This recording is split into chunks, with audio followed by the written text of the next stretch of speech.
All right, we are live. Obviously, like any other episode, guys, we're gonna just give it a couple minutes, let everybody get in, get settled, get the popcorn ready, whatever they do to get ready for this. Papa Squat. We got a very good episode on our hands today. Got my boy Chris here. I'm gonna bring him in a little bit to do some pick'em to start us off, and then obviously like. Same old. We're going to go through some news, latest updates in all the sports worlds. And then we're going to go do some fantasy football stuff. And then I'm going to bring Chris back in at the end, and we're going to do another pick'em game that I think you guys are going to like and enjoy. So like I said, we're going to give it a couple minutes, let everybody get comfortable, let everybody get their snack, and then we'll go ahead and get started. If you joined on our live, make sure you comment, name, where you from, something. If you're new, subscribe, hit that bell for notifications, and we'll get started here in a little bit. In the meantime, enjoy these classic tunes. Chris, you don't know nothing about this, bro. You know nothing about this.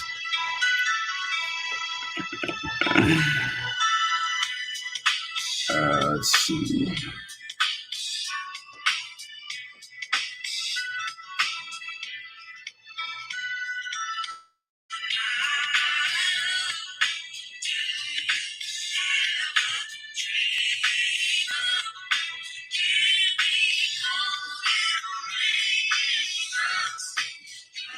Welcome in, everybody. Welcome in.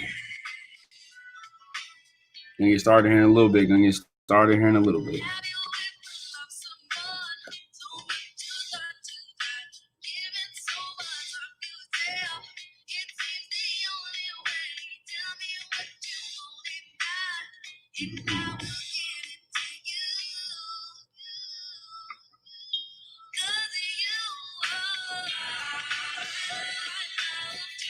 Uh-oh. Thank you, Albert Perez. I have no idea who you are, but I appreciate the love and support, man. I really do. Yes, sir. Tune in daily. Subscribe. Hit that noti. FTC, stand up. Oh, man. It's funny. All right. On a serious note, let's go ahead and get started. We're not going to waste too much time. So like I said, guys, first part of this podcast, I'm going to bring my boy Chris in. We're going to do some pick'em just like normal. I got some images I'm going to pull up to the screen, and then I'm going to let him go first, and then I'll go and take mine. Or I'll introduce the topic and subject, and then we'll go from there. So without further ado, the first pick'em is going to be, let me hide this so that's not bothering y'all, the most underrated player of the 2000s. So without further ado, let me introduce Chris. Chris, you want to give like a small introduction? I'm 6'9", D1 athlete. Nothing much to me, just good friend of Nick's.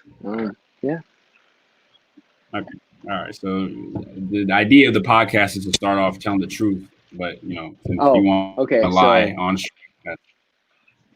truth, 5'10".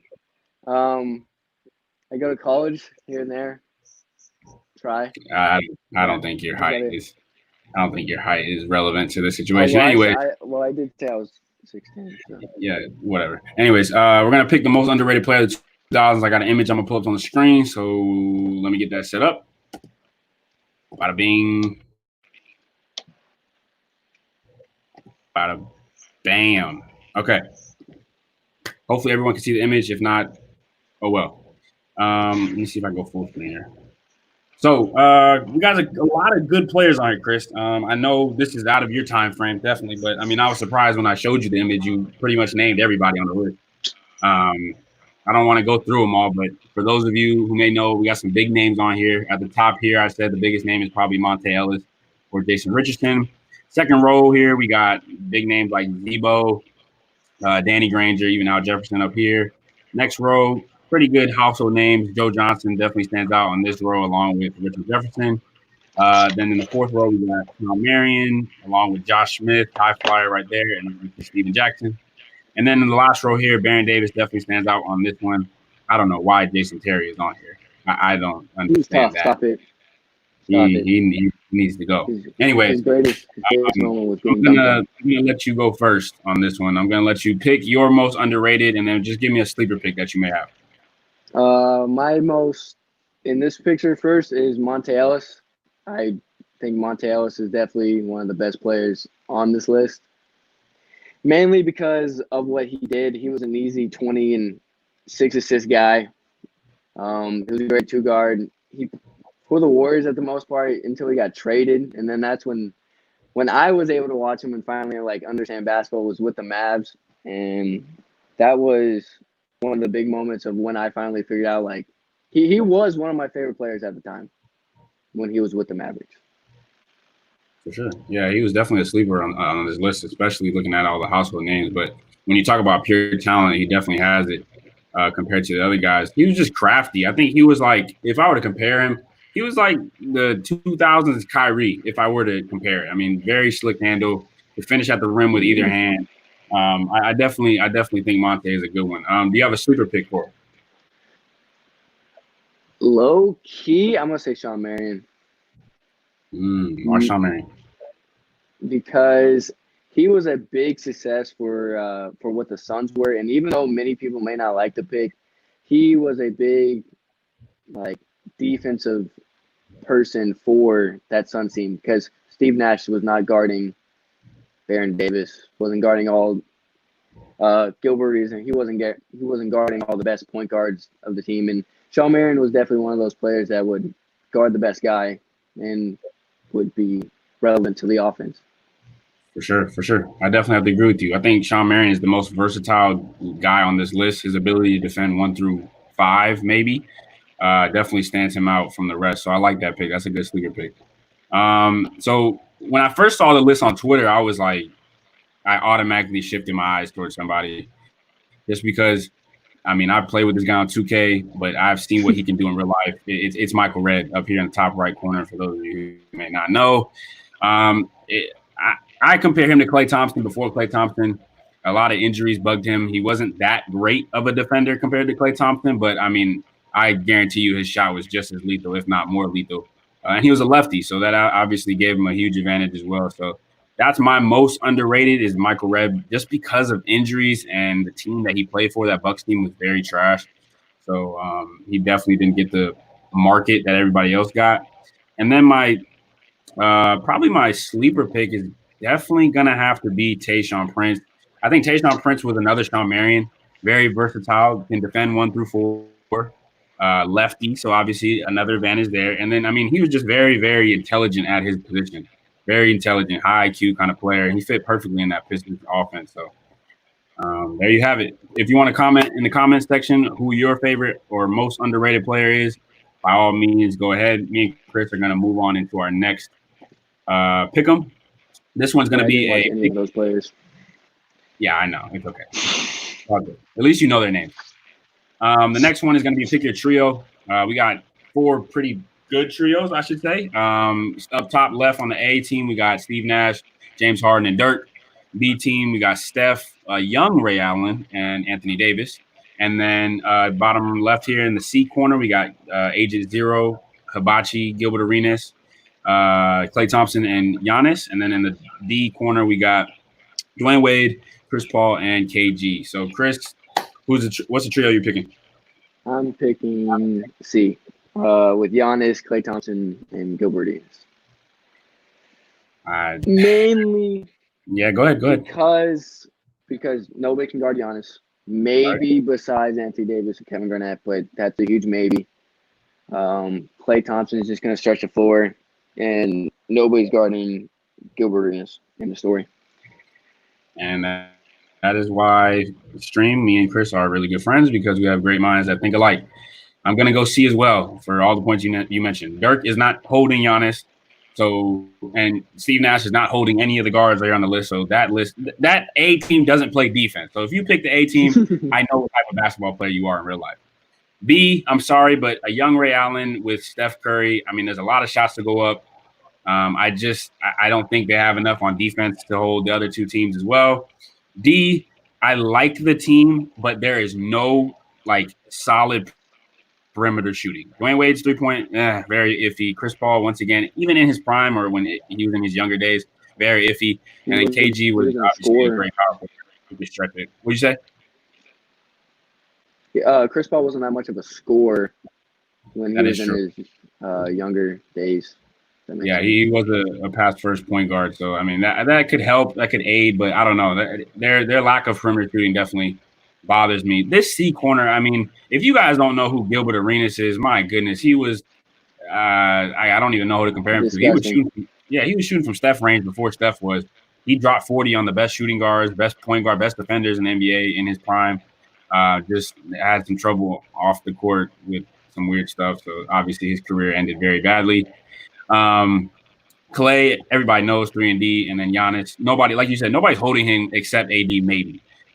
That's a very strong maybe. But this team is well-rounded, can play both sides of the ball, and obviously perimeter shooting is not a problem at all. They all can space the floor essentially.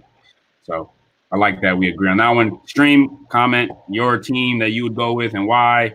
I'm gonna go ahead and stop sharing my screen. And we are back. We have no comments. That's always the best, Chris. That's great. That means that people are. That's right. You know, usually I'm the top commenter. Yeah. All right. Yeah. Okay. All right. Whatever. Anyways, appreciate it, Chris. I will bring you back in when it's time to do our little fun game at the end. Pause. Yes, sir. Oh, inside joke. I promise you that was an inside joke. Don't ask. All right, listen, stream. We're gonna start with our news section here very quick. Let's start off with the big news of the day. Patrick Mahomes, big contract. For those of you who may not know who Patrick Mahomes is English. He is a reigning MVP, not from this year, but last year. So 2 years ago. He also is the most recent Super Bowl winner. I think he's a Super Bowl MVP, I'm pretty sure. I mean, he's, in my opinion, he's already a Hall of Famer. If you want to argue, we can argue about that, but he's already a Hall of Famer, in my opinion. Because honestly, in the NFL, it doesn't really take it. Like, it does take much, but because there's so many people on the field at one time, because there's so many people on the roster, it's pretty, like, if you do some big accomplishment, you're pretty much almost there. Especially if you already win an MVP and a Super Bowl, yeah, you're solidified, you're elite. You're definitely in the top tier of that, I guess, status. But anyway, back to his contract. So from reading what I read, right? So this contract is a 10-year contract, right? So it extends all the way to 2031. 2031, right? It's a 10-year extension worth up to $500 million.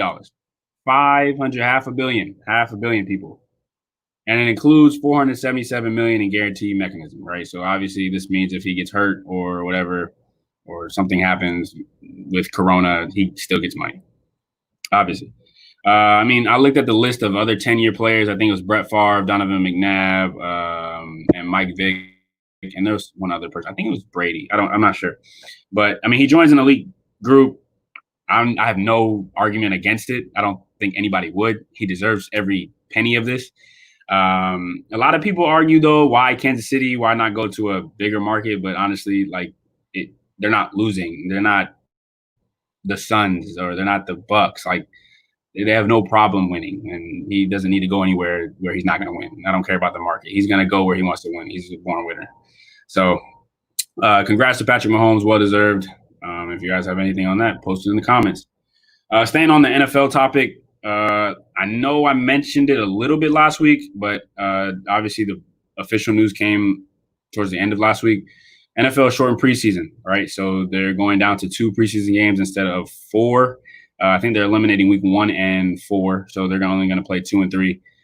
At first, it was weird. It was weird to me. It's like, why even have a preseason, right? But then I read some stuff, watched some videos. It all makes sense. They're trying to get players more physically ready for the actual season. But in my opinion, it's not worth it, honestly. You just cancel the preseason altogether because, in my opinion, as well, like, my gut is telling me the NFL regular season is going to be cut short. We're not looking at a 16-game season. It's impossible. There's no way they're going to be able to get away with it. You got to think of questions like when a team from Dallas, say the Cowboys travel to play in New York, right? From what I've heard, any individual human being that comes from Texas and goes into New York, they have to quarantine for 2 weeks, right? So, in my opinion, if an NFL team of 55 players is traveling from Dallas to New York, Cowboys are going to play the Giants. All of them are going to have to quarantine for who knows how many days. But we have football to play. But we have a game to get prepared for. There's just so many questions when it comes to Corona. And then you want to talk about the fans, right? Jerry Jones, the Raiders owner, I think is Al Davis. I think that's his name. They're going to try to pack the stands. I mean, Al Davis over there in Las Vegas, he's already saying, because of our new stadium, I'm packing the stands, all 40,000 or however many it fits. That's dangerous. That's obviously very scary thing to hear because they don't care. They're just money hungry at the end of the day. So with this short preseason, it doesn't necessarily affect the regular season. I just don't think that it's worth playing at all. So I don't agree with it. I didn't see the point. Moving on to the NBA, my favorite, as you can tell. NBA restart. We got some more news. Let's see. We're gonna start with some images that I'm gonna pull up for you guys. They finished the courts inside the NBA bubble, right? So obviously we know that they're not gonna have packed arenas or whatnot. As I pull this up. So if you guys can see on here, this is essentially I want to say it's like a big conference, it's like a big conference room. Yeah. Like if you go to a hotel, like this is the conference room or something like that. Obviously there is no room for bleachers. There's no room for any type of fan seating because there's not going to be any, right? I think the maximum capacity in these buildings is 1,600. So you got players, referees, bench players, media, and then obviously people that are working scores table and whatnot, stats, statisticians, whatever. It's very tight and packed in here. I do have questions, a lot of questions, such as do these two courts play at the same time? I hope not, because we're looking at AAU type basketball to where if the ball goes into this court or vice versa, during the games, do you stop? Like this is the NBA. Hopefully they're smart enough to realize that we can't have courts running side by side.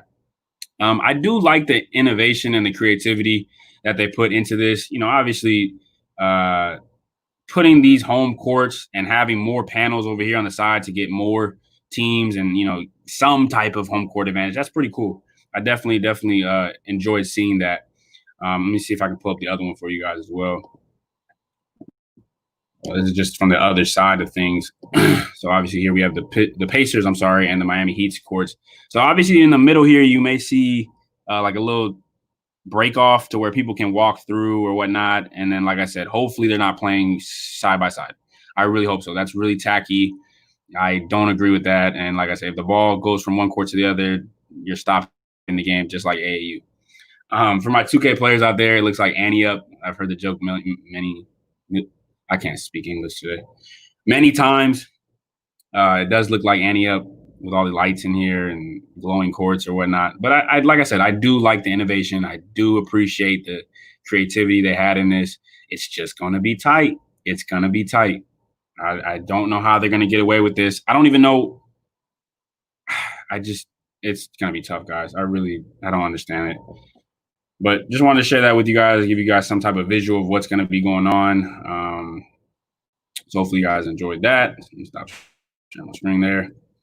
So some more news on the NBA restart that I was looking at or doing my research on. Obviously, they got the new courts. Some other details included were that when teams first arrive in the bubble, they're going to have to quarantine for a couple of days before they can actually get back to playing. So I think meals are being delivered to their house. They can't leave their rooms unless it's for a test. So unless they go get tested. So there's a lot of spoiled, I should say, privileged activities going on especially when they first arrive. But they're going to get tested a lot, y'all. They're going to get tested a lot because, like I said, this virus can be sneaky. It can get in anywhere. It can get in any way.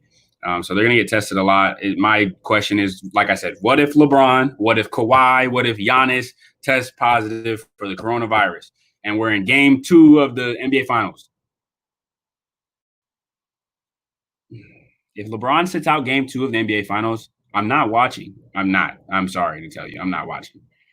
So they've got to have some answers for that. I know Charles Barkley, legend, TNT analyst, if you guys don't know, he spoke out about it. He said that, honestly, they don't see this season finishing up. They don't. They have no hope because there's just so many ways that this thing can go south. Um, Also, Major League Soccer is down there. They're playing at the Sam Resort. So you got more athletes down there, more bodies, whatever it may be. So it's just a mess. It's honestly a mess. And then the last thing I want to show you guys is as far as the NBA restart, if I can pull it up here, it's the power rankings that they came out with on ESPN. So let me get it pulled up here and show you guys that because it's very interesting, honestly, especially with the popular vote. Let me see, sharing my screen now. So if we look at the power rankings here, this is obviously according to ESPN. I got it from Twitter off my phone, so don't judge. We got the Bucks up top, Clippers, Lakers, Raptors, Rockets, Celtics, Sixers, Nuggets, Heat, Mavs. Obviously, the first thing that sticks to mind, right? Why are the Lakers 3? Why? That makes zero sense. I would understand if the Clippers were above us. I would understand that completely. But why are the Bucks ahead of us in power rankings? There's only one answer to that. I think it's because of the Avery Bradley loss. Yes, Avery Bradley is probably like the most average guy ever. But I mean, he was playing well before the break or before COVID happened. So I could assume that could be a reason why we're at 3. But once again, we're the favorites to win. If you look on any betting website, we're the favorites clearly by a long shot. You have LeBron, you have Anthony Davis. Like, come on. I don't get that. The other thing that stands out is the Raptors. My goodness. The Raptors don't have a star player. If you think Kyle Lowry is a star player, please exit the stream now. Please stop watching the video. Pascal Siakam, he's up in there. He's coming, but 4 is tough.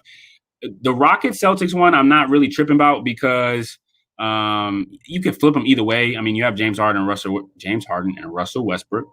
So obviously the Rockets are going to be top 5. The Celtics are tough because I don't know how Kemba. We got to remember, guys, we've never seen Kemba in the playoffs. I think maybe 1 year. I don't know, but I'm pretty sure we haven't seen Kemba in the playoffs. So I don't know if that's going to fault them or that's going to, obviously push them over the edge. So there's a couple question marks with the Celtics, but Jason Tatum's going to be tough, so I'm not worried about it. 7 through 10. 10 is wow. The Mavs is a very interesting pick at 10. I kind of just glanced over that.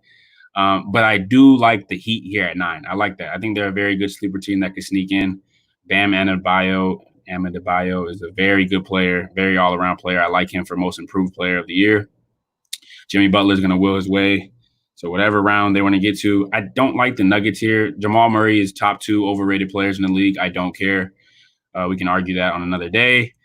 And then the Sixers, I just don't think Joel Embiid and Ben Simmons can ever win a championship together because Ben Simmons doesn't have a jump shot and Joel Embiid is weird. That's just how I'm going to put it. So interesting top 10. Let me know if you have a top 10 list. If you want to share it, go ahead. By all means, you're not obligated to, though. We're going to go into the comments section. My brother, what up, Dante? He said it's going to be a curtains in between. Yeah, he's talking about the courts. I mean, yeah, essentially that's what I would imagine. But, bro, like, I just don't understand that because that's tacky. It's already tacky looking as it is. I just don't like the curtain idea because it makes it even more tacky. And then it's in the way. Like, it's in the way. Like, if I am going off a pick and roll, I'm driving sideline, and I get pushed by LeBron, that curtain, if I'm a whatever NBA player, I'm going through the curtain. Like, it's not AAU where it's 16-year-old falling into. This is a grown man falling into the curtain. I don't like that. I don't like that. But it is an interesting take. He says that the Lakers are at 3 because they have no bench. LeBron will have to play 55 minutes a game, and J.R. Smith's coming off the bench. Let's back up. They do have a bench. Come on, little bro. They do have a bench.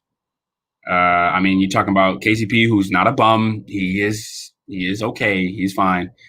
Dwight Howard will come off the bench. Caruso's tough. Kyle Kuzma's always there as well. They have a solid bench. That's the reason why they're better, is because they have a more experienced bench than last year.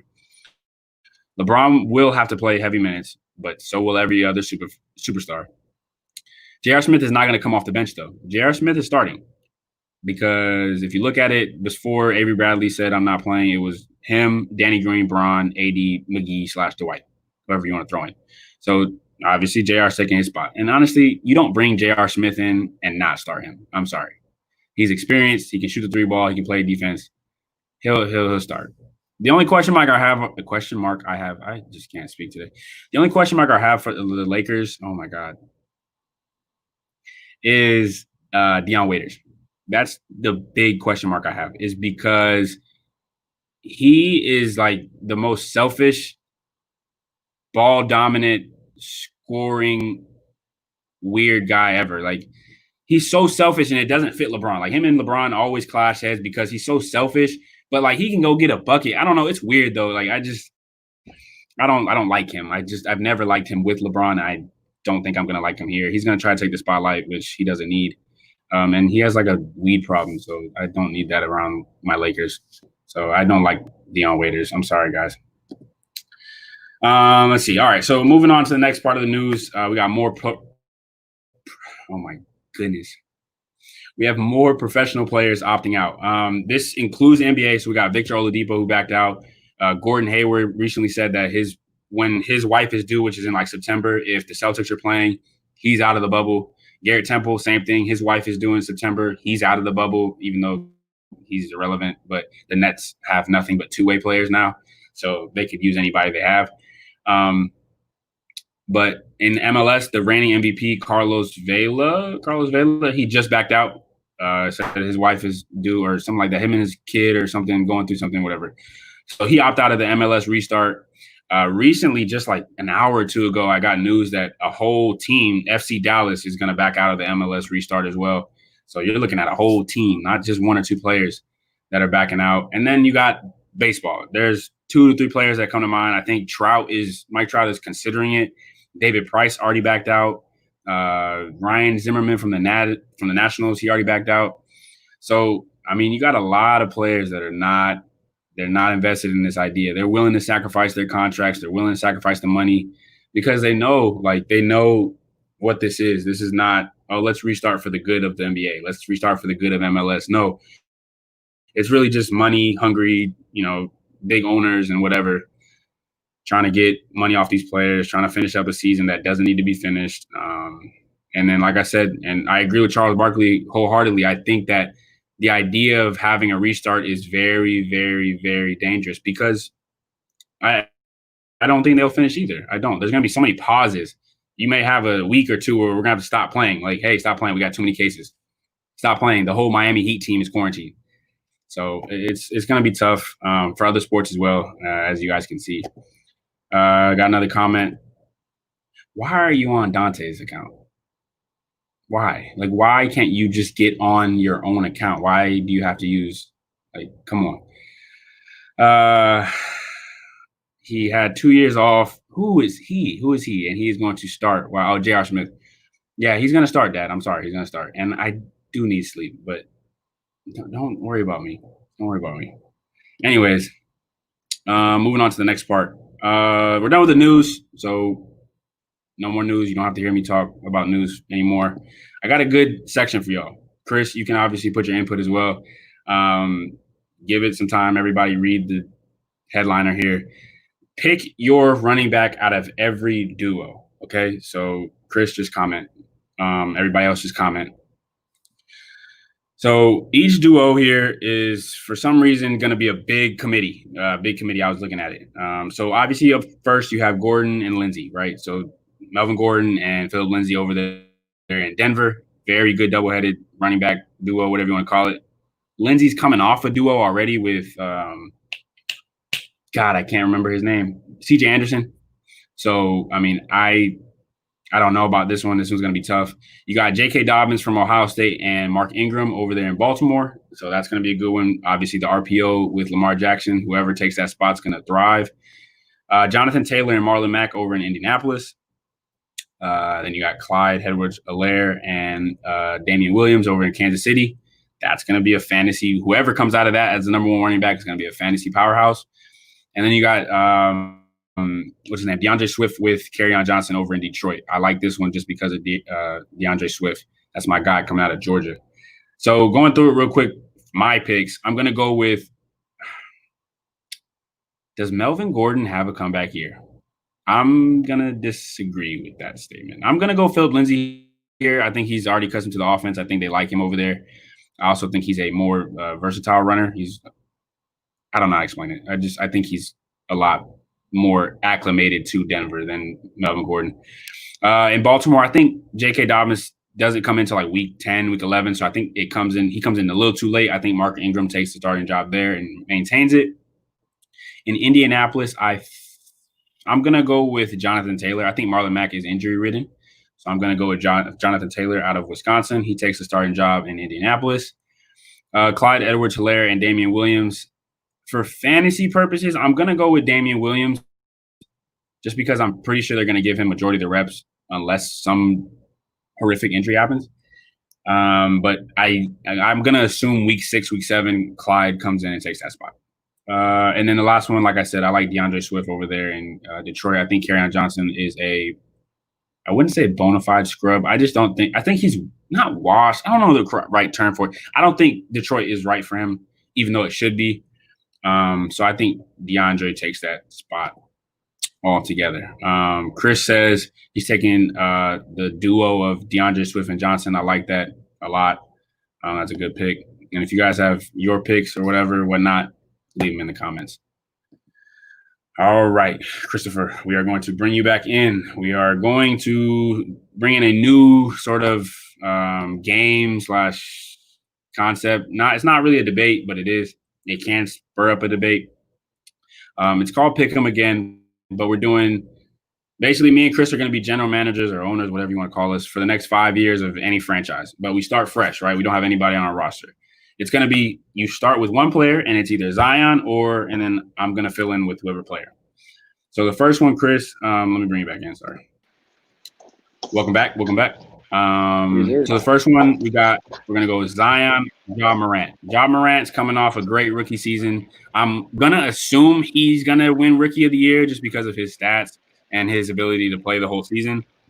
I think Zion makes a very strong run for it, though, in the bubble.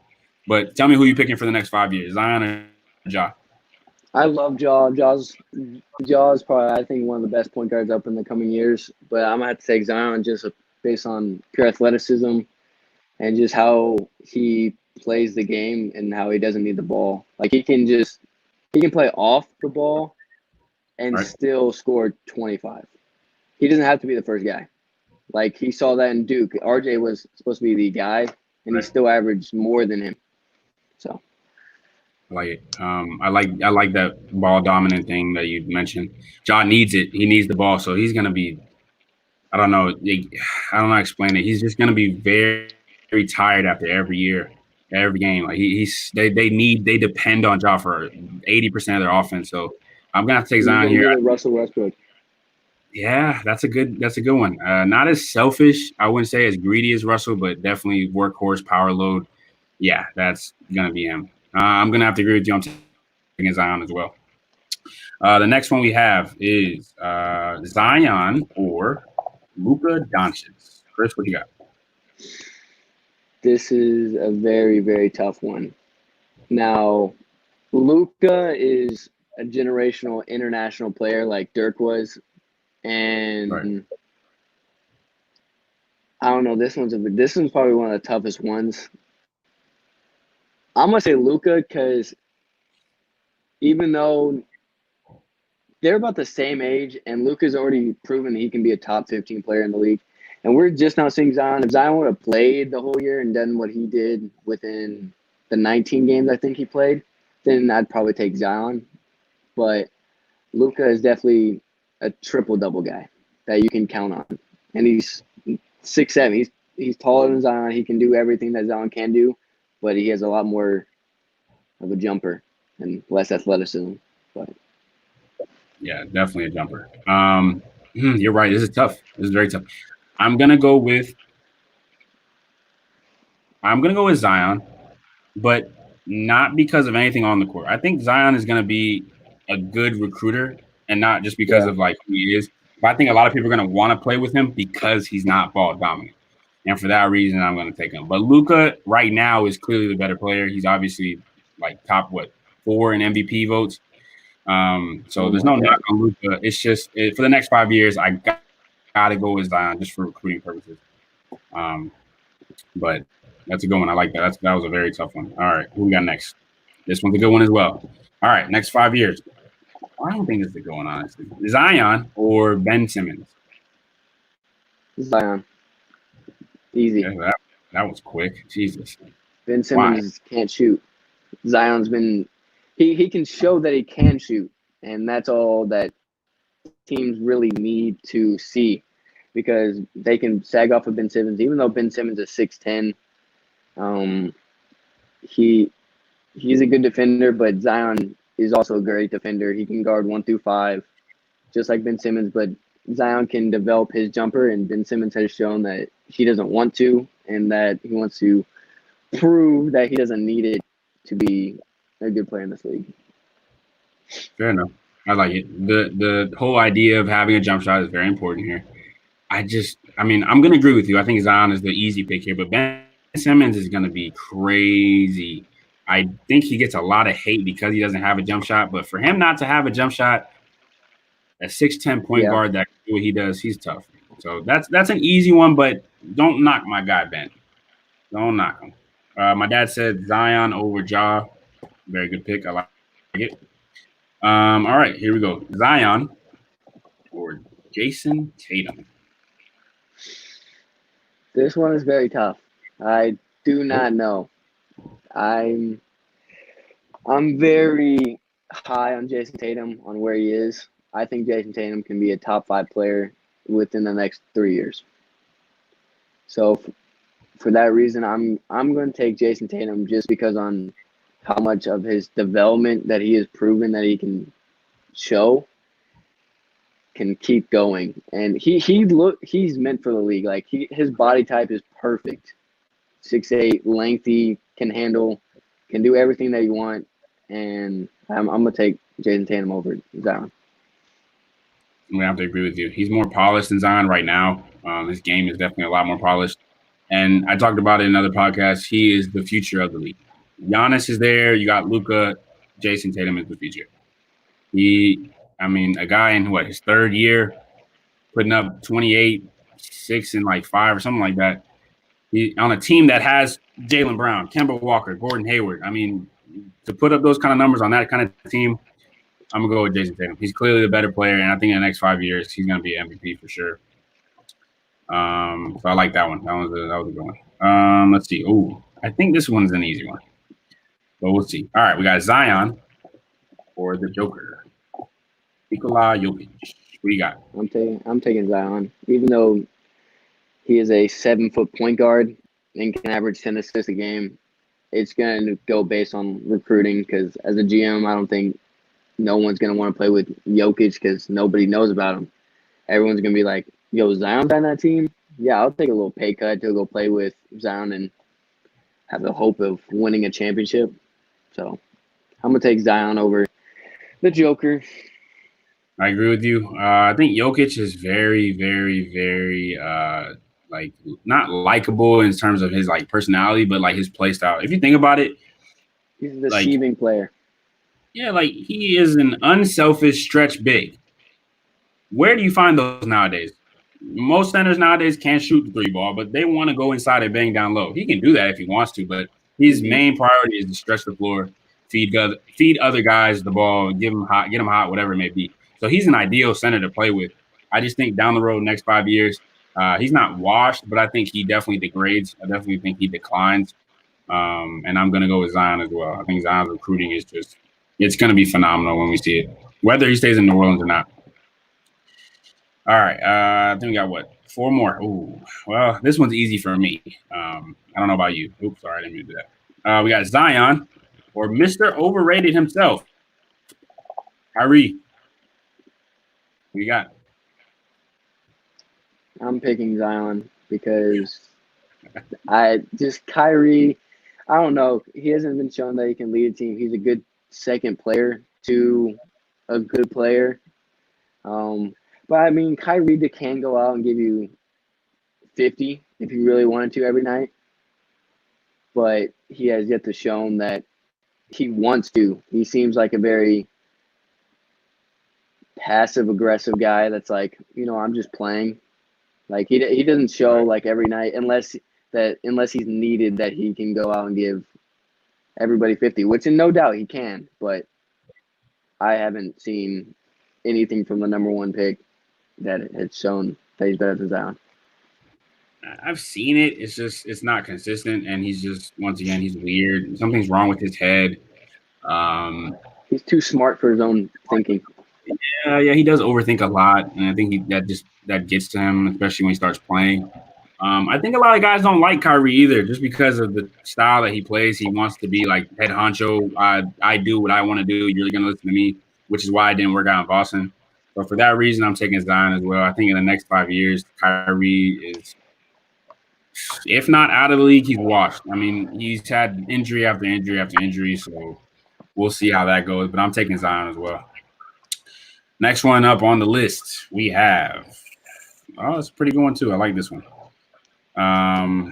Slenderman himself, Zion or Kevin Durant. I'm taking KD all the way on this one. He is the 7-foot assassin that nobody can really guard. He's probably the best scorer the NBA has ever seen. And yeah, I can agree. Because he is so lengthy, because he's a defensive presence if you really think about it, and nobody speaks about it. He can handle the ball like guard. He's 7'9". I mean, he's just, and he's going to be going into his 30s, which was LeBron's prime, which I'm thinking KD can do the exact same thing. And he has a good team of role players that is perfect for him. Oh, yeah. So I'm taking KD over Zion. I like it. I'm going to disagree, though, because I don't think he comes back from this Achilles. Achilles is so tough. He's going to be good. Don't get me wrong. I think in the next 5 years, Zion is going to be – he's going to be that guy. I think KD is there, but next 5 years, I want young, I want healthy, I want, hungry players. I think in the next 5 years, KD's not as hungry, and I think the injuries is going to go get them. But I agree with everything you said. He is probably the most versatile and lethal scorer we've ever seen, ever. My dad says JT all the way. JT is the next Kobe. He needs to be ruthless on the court, and it's over. I agree with that statement. He is. I wouldn't say he's the next Kobe, but he resembles Kobe a lot. But he does need to get a dog mentality. He has it. I see like spurts of it, but it's only in like certain games. If he can get it to turn on every game, no matter who his opponent is, I agree. It's a wrap. If he could have that mentality against where he dunked on LeBron every game, he's scary. Yeah, he's going to average 35. And then he also says the real question is Kyrie going to be a Hall of Famer? Yes. Yeah. You can't not. 2-time. Imagine not 2-time. No. Yeah. 1. Yeah. Not 2. No, 1. Yeah. 1. 1. One championship. Yeah. Top best handles of all time. Yeah, I was gonna say top 2, but he's definitely not 2. That easily top 3 finisher around the rim of all time. That is true. He'll be a Hall of Famer, but he's going out really bad. Let's just say that. All right, moving on. Next up, we have. Let's see what we got. Another good one. Zion or Beard. James Harden. What you got? Zion. Nobody likes playing with James Harden. James Harden needs the ball. It's going to be just like Kyrie. Even though he can give you 30, no one's going to like camping corners and getting the ball every 8 possessions. Mm-hmm. Zion's just going to, because Zion's just a likable kid. Like, he is the baby face of the NBA. Everybody likes him. He hasn't done anything politically wrong, and he just has credibility around his image of people liking him. For sure. Yeah, the image as a whole is the reason why I'm picking Zion. His play style is likable. He's going to give you sufficient defense. He's going to rebound the ball. He's going to spread the ball around equally. James Harden, I'm sorry, but we're talking about the next 5 years. I want to win championships. I'm not – James Harden isn't winning a championship in the next 5 years. I would be very surprised if he ever wins one. So for that reason, I think Zion will take me to a ring. This next one is very tough. Okay, so don't be quick to go on your spiel. We're going Zion or Steph. And think about this, please. Think about this. Think about a healthy See, Steph. yeah, I realize about a healthy Steph. See, as a player that represents Steph as a little guard that can shoot, I've really fell in love with Steph's game because I was actually watching his game, and I'm going to pick Steph Curry over Zion, mainly because Steph Curry is the best shooter of all time, no debate. Um, he he's likable just like Zion, but Steph Curry has proven that he doesn't need a big time player to win. He just needs his role players. And when he does get a big time player, majority of the time he will win the championship, which I hate to say because he beat LeBron. But I'm going to take Steph Curry over Zion because in the next 5 years, I think Steph Curry's going to be he's 30 now, right? I want to say it's Somewhere like or like 29. Yes, 29. like 35. I'm still Mhm. going to give him. He's still going to average 25 a game and 8 assists. And people underrate his rebounding. He averages close to 5 rebounds a game. So he does put up stats. I'm going to take Steph Curry. I like it. I'm gonna have to agree with you. I think Steph, his game is you surround him with the right players who can shoot, play defense, whatever it may be. He doesn't have to get carried. He can hold his own, even though he doesn't put up tremendous stats like James Harden or Russell Westbrook or Kyrie. Like he can put up 25, 6 and 6, and he'll win you games because he's efficient. He's efficient. Only thing is in the next 5 years, he still won't be able to defend the basketball. That's going Yeah. to be a big question. But I mean, if you start a team with Steph, I'm sure you're going to surround a great team around him, just because people are going to want to play with that type of style. So I'm gonna agree with you. I'm gonna take Steph.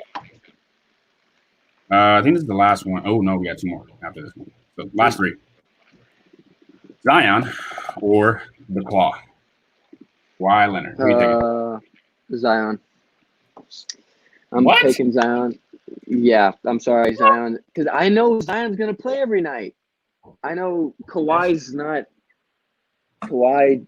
Kawhi is a very quiet and yeah, he's not fully dependable. And plus, Zion passes the ball. He was averaging how many assists? Like 5 or 6 assists, I think, Oh yeah. in just his 19 games. Mm-hmm. Kawhi's never done that in his career. Most I think it is 5 or 4. Kawhi does not. I don't think many players like playing with Kawhi. Even though Kawhi, if I need a stop from him, he will get me a stop. But we have yet to see how good Zion is because he hasn't been in the league long enough.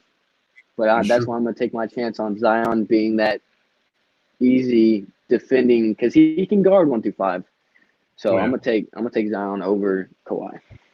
I think we have our first disagreement. I think I'm going to go with Kawhi, a two-way player that is quiet. He has no personality. Somebody's gonna want to play with him, and we got to remember, Chris. This guy. Now, granted, KD and Clay were out. Yes, we give it. We have that in the back pocket. This guy won a championship without another star. His next biggest star was a bowling ball, Kyle Lowry. So for that reason, he's proven he can win with two franchises already. He's a two-way That team player. was meant to win. He did need KD and Clay to get hurt to win that championship, but I mean, he took them all the way to the finals. Wasn't expected at all. I'm going to go with Kawhi. I'm going to go with Kawhi. I think the Tough. next 5 years he can take me to 2 out of the 5 championships. I really do. It's tough though. That one's probably, in my opinion, that's the hardest one. That literally is hard. All right, we're gonna save that one for last, or this next one for last. So I'm gonna swap these next ones. Zion or the Brow, Anthony Davis. This is tough. Think hard.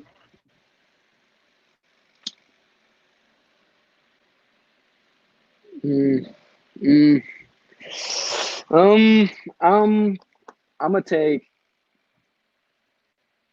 take Zion mainly because AD is getting an age and he has had many health problems to his resume so far as a young player. And I think within 5 years he will hit his 30s. And even though age isn't a big thing. Age is a big thing. I'm taking Zion from AD because Zion is younger, and it's just his image again. He's too likable of a guy, and everyone's gonna want to play with him. And yeah, AD could be a top 3 power forward of all time, but his injuries scare me for the future. That's true. Injuries is a big thing. Injuries is a big factor here. So is age. I just don't like going away from the idea that AD is a top 3 player in MVP votes, most likely top 3, top 5, and Defensive Player of the Year votes. Yes, he's injury prone, kind of. Yes, he's getting up there in age, kind of. But the guy is, I mean, he's a certified best big in the league, like without a doubt. So for that reason, if I have a big that is always in those two like debates, whether it's MVP or DPOY, I got to build around him. I have to. Zion is a good pick though. Yeah, we haven't seen Zion. He could be that guy if you think about it, Yeah. but we haven't seen enough. So I understand where you're taking with AD, but it's like it just depends on if Zion, if that New Orleans. Okay, I'm not gonna say if Zion stays in New Orleans. He's gonna be in New Orleans for a while. I just don't know how he's going to play with the team that he has. If BI stays with New Orleans, that's tough because them two don't collide internally, like mentally, but their games collide because they both. I wouldn't say need the ball, but they both have to score. BI takes a lot of touches away from Zion. If you take BI off that team, Zion's going for 30 every night, easily. I'm pretty sure BI scores more than Jason Tatum. He has more points per game than Jason Tatum. Yeah. I saw that picture the other day. He did average more this season than Jason Tatum, and I think he has like a higher career high or something like that. So, like I said, It's a lot of volume being shared between BI and Zion. So we don't really know if BI goes somewhere this year or this next year. We might see an unlocked Zion. So that's very scary. I like that point. Mm-hmm. Last one. This is very interesting because when I first saw it, you saw my reaction. Zion or the GOAT? LeBron James. Who are you picking? I want to pick LeBron so bad. I do too. Because he's the GOAT, greatest player of all time. Don't care what anybody says.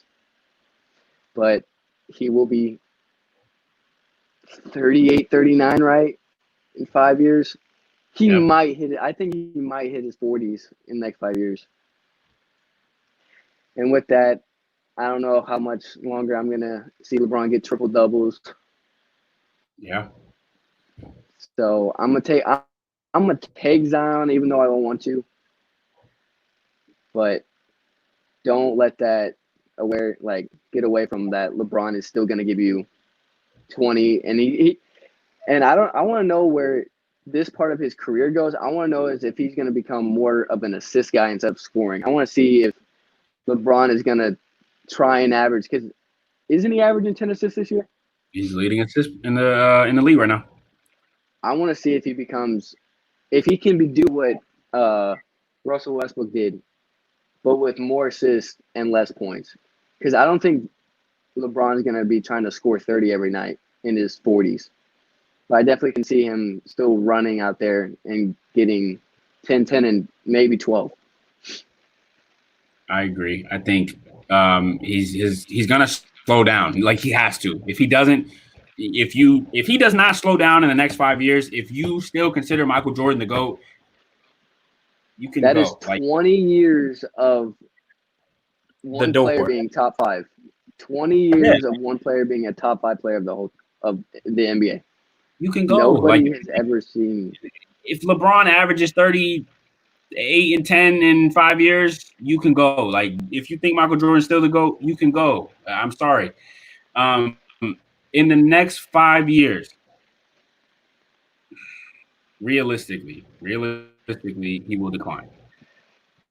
For that reason, I think he's going to need help because, in all honesty, yes, he's having a great year. And please, stream, do not clip this and do not hold this against me. But I think AD carries LeBron. That's a very bold statement, but hear me out. Last year, you saw what he was with that young core. He had a groin injury, I know, but he was struggling because he had to basically try to willpower his own like he was an 03 rookie. Not the same Bron, obviously. AD helps him a lot, a lot. Don't get me wrong; he's still averaging 28 and 10, so he's still he's still elite. But he needs another superstar, and in the next 5 years, that's not guaranteed. So who am I building around? I'm going Zion. I'm going Zion just because of that. I think in the next 5 years, Bron goes on a decline, and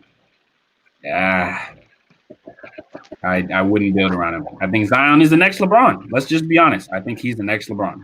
Not saying he's going to be goated, but he's going to be tough. He's going to be tough. So I think this was good. I like this. Why is this showing? Okay, what is going on? My thing's tripping out. Anyways, like I said, I like this. No, that was it. There was actually one more on the other one. It was Zion or Yanis. Oh, I think there was. I think I just skipped it. I'm going Zion. I think Giannis doesn't ever develop a shot. I don't think Giannis ever develops a jump shot. And I think when we see Zion with a jump shot, look out. You're going Giannis? I'm gonna take Giannis. That's fair. I mean, either way you look at it, you're winning the title. I think Giannis dethrones LeBron in 2 years. It's tough. It depends on KD. LeBron. That depends on KD, honestly, because KD should be in the throne right now if he's not hurt. So it all depends on how KD comes back. KD and LeBron, the main factors. Allen Iverson is the best ball handler of all time. Old school baby. Who will have the better career overall? Allen Iverson and Kyrie. Kyrie has a chip. Did he earn it fully? Nah. I wouldn't say it that far. He did go for 41 in the biggest games of the. He did, but he's not winning that without LeBron. Now, does LeBron win it without Kyrie? Probably not either. You're right. Yeah, he did earn it. I'll give him that, but not fully. Allen Iverson, he couldn't get past East teams, so I don't even want to. Allen Iverson. I think I'm going to have to give it to Kyrie. Right. Yeah, exactly. I'm going to have to give it to Kyrie. I think he's a better player. He has a more consistent jump shot. I'm not going to say better. It's just more consistent. And I think his ability to finish at the rim is impeccable. And his defending ability, because Allen Iverson. Lazy. He was lazy. For sure. He was lazy. He didn't want to defend anybody because he was worried about. I didn't watch him a lot. I just, from highlights, it didn't look like he played defense. He was lazy. And the last comment from my dad, he says, Kawhi, no question about it. He's lethal 2 rings and counting. Does he win a ring this year? No. Hot take, Kawhi only gets 2 rings.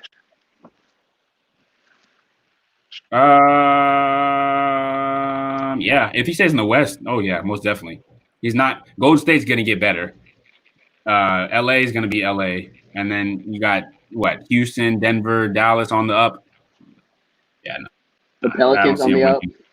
Yeah, the Pelicans on the up. The Spurs are gonna find their way back into the up. I can agree with that. If he stays in the West, he'll stay at 2 rings. All right, Chris, say your goodbyes. Appreciate you coming on. Of course. I'll see you on the game in 5 minutes. For having me. Yes, sir. Stream, it was a good one. I appreciate everybody who stayed on. To what did I say? The 3 people who stayed on. Appreciate y'all. Dad, thanks for coming in the comments. Appreciate the love. If y'all are new, or I don't know if y'all are new, but if y'all are new, go ahead and subscribe, hit the bell. Other than that, y'all stay safe. Y'all stay blessed. And next podcast, I have a surprise for everybody. Well, I wouldn't say everybody, but it's a surprise for. I'm just gonna cut this off because I'm gonna get in trouble. So just see y'all later.